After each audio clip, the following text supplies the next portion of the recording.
important to record what you've done to try and manage a problem that you've identified while monitoring, because you then need to go back and make sure that what you did has worked effectively. Otherwise, it's been a waste of effort, time and money.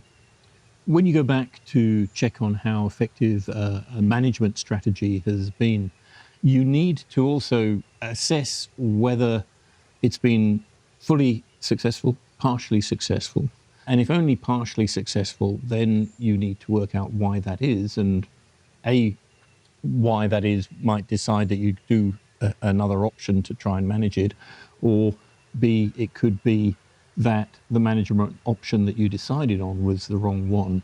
And in the case of biologicals, you don't expect as quick a result as you would with chemicals. Yep. You're looking at the establishment of the biologicals to see that they actually establish, and in time, whether or not you're starting to get good predation or good parasitism.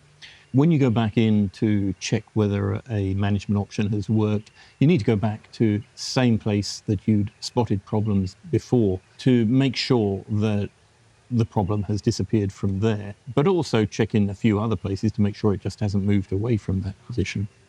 If you've monitored and you've still got pests, often the first thing people think of is, I have pesticide resistance. That may not be the case at all. In fact, there are a whole range of other reasons why you may not have effective chemical management. Resistance can occur across a whole range of pests and diseases. And this is particularly if you continuously use a particular pesticide or a particular mode of action of pesticide. It doesn't have to be the same pesticide, but it could be another one with exactly the same mode of action or in the same family. Rotating your pesticides becomes very important. Minimising your pesticide application by using other strategies also becomes very important, and effective timing by monitoring is also important. All of these will give you as effective management as possible and hopefully minimise resistance. What I see more often than not, I guess, on nurseries is poor application or the use of the wrong equipment to apply particular chemicals is the cause of a failure. That using the wrong equipment means that you're not getting the chemical to the spot where it's going to do the job that it's designed to do. And I guess part of that too, Andy, is if you don't get effective spray coverage so that you minimise spray activity, not only does it not kill the pest, but in the long term it can lead in itself to resistance. Absolutely, yes. Your monitoring data will let you know whether you've been effective in how you've tried to control the problem. And if it's been a chemical application and you've gone back in and you found it's had no effect at all, there are these different things that you need to be considering. And Andy, I've seen, sadly on a number of occasions, where people are complaining that they're not getting effective control, and the reason is that they've actually misidentified the problem. Yes. So they're actually using the wrong control method or the wrong strategy, and it's just not working. This really brings back this idea of correct identification. Yep. Is absolutely key.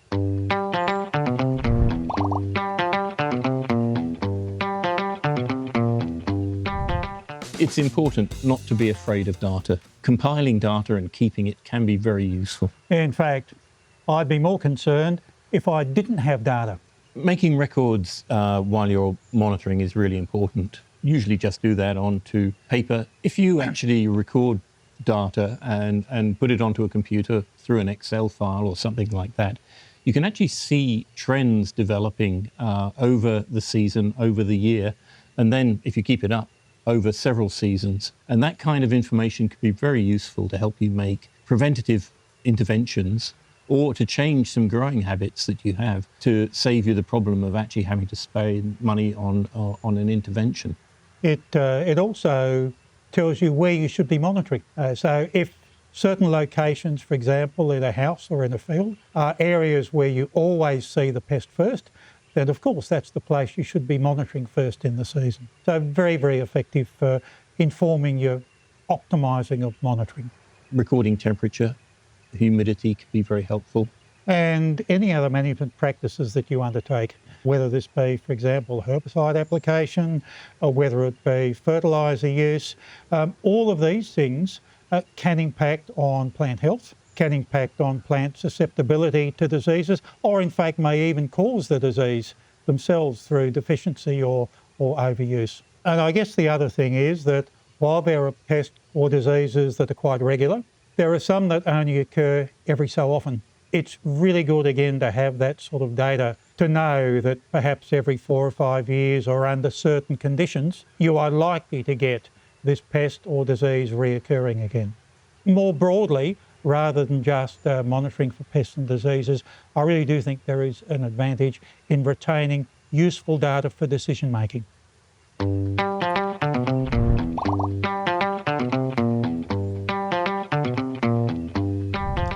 Monitoring is the cornerstone of an IPM plan. You need monitoring to be able to make the right decisions at the right time. Monitoring is also something which is important all the way through, because monitoring is telling you how effective your management strategies are running.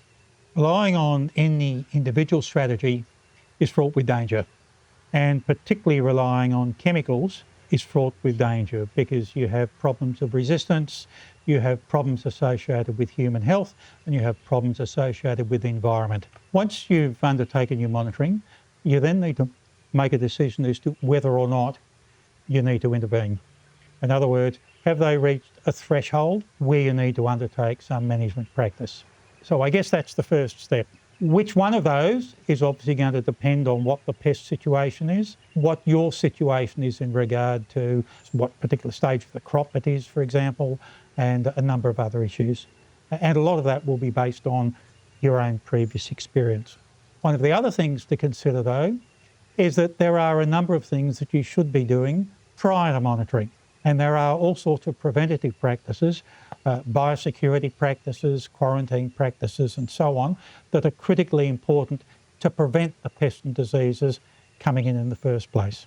And then, of course, after you've done your intervention or your management application, you need to go in and monitor again to make sure that that's been effective. There are a number of places that growers can go to develop an IPM program, but it's important that you get it from people with expertise. These could be from consultants. Andy Rowland, for example, is a consultant to the industry, but there are many other consultants with good qualifications and good experience who can provide that advice. Apart from individual people, and I think that's important because they can also assist in training your staff, there are many other sources of information, and these include various types of fact sheets. There is also other information that is available, but be very, very careful about information that you get from the internet. Some of it might be high quality. Unfortunately, a lot of it is not. Some other good sources of information on integrated pest management is the biological control companies. They also have scouts and consultants who will come out and advise you on how to develop such a program using their products.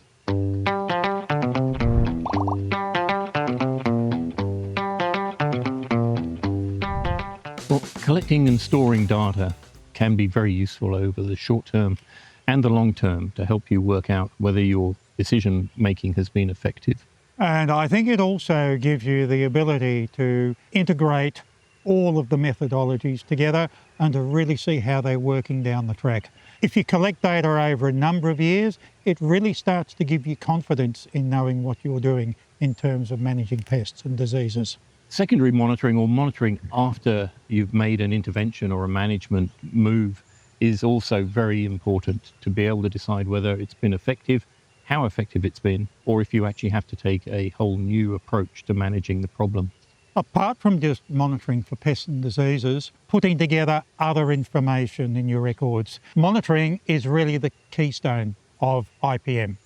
It's not just the point at which you should be starting to identify pests and diseases and make intervention. It's also the method by which you determine whether or not those interventions have been effective. From my point of view, monitoring is, I wouldn't say the last as well, but certainly it's critically important through all stages of implementing integrated pest management.